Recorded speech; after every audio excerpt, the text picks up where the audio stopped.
This is the worked examples video for transformers. By the end, you'll be able to do three things. First, use Vp over Vs equals Np over Nes. Second, find a missing voltage or number of turns. And third, use the power equation for an ideal transformer. Two equations to know. The first links the voltages and the turns. Vp over Vs equals Np over Ns. The second is the power equation. For an ideal transformer, Vp times Ip equals Vs times Is. That second one assumes an ideal transformer, 100% efficient, so the power going in equals the power coming out. Let's work one through. A transformer has 200 turns on the primary, connected to 20 volts, and 800 turns on the secondary. Find the secondary voltage. Start with Vp over Vs equals Np over Nes. Substitute 20 over Vs equals 200 over 800. The secondary has 4 times as many turns, so the voltage is 4 times bigger.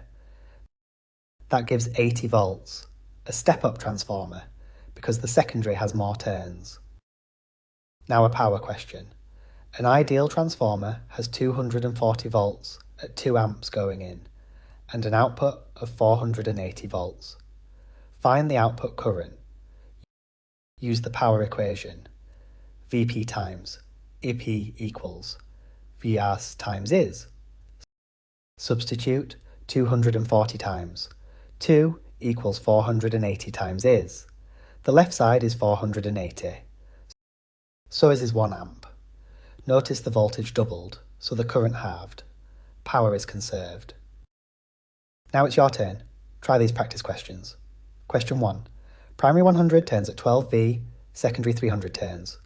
Find Vs. Question 2. A transformer has Np, so 500, Ns post 100, Vp, see 230V. Find Vs. Question 3. Ideal transformer. 100V and 4A in, 400V out. Find the output current. Pause the video, work them out on paper, then play on to check your answers. 3, 2, 1. Here are the answers. Number 1, 36V, Vs, Fas, Vp, X, Ns, Np. Fas, 12X, 300, 100. Number 2, 46V, Vs, Fas, 230X, 100, 500. Number 3, 1A, Vp, Ip, Fas, Vs, Is, 100x4, 400 sex is. Thanks for watching. If this video helped, please give it a like and subscribe to the channel for more IGCSE science revision. My revision workbook is available from the link in the comments.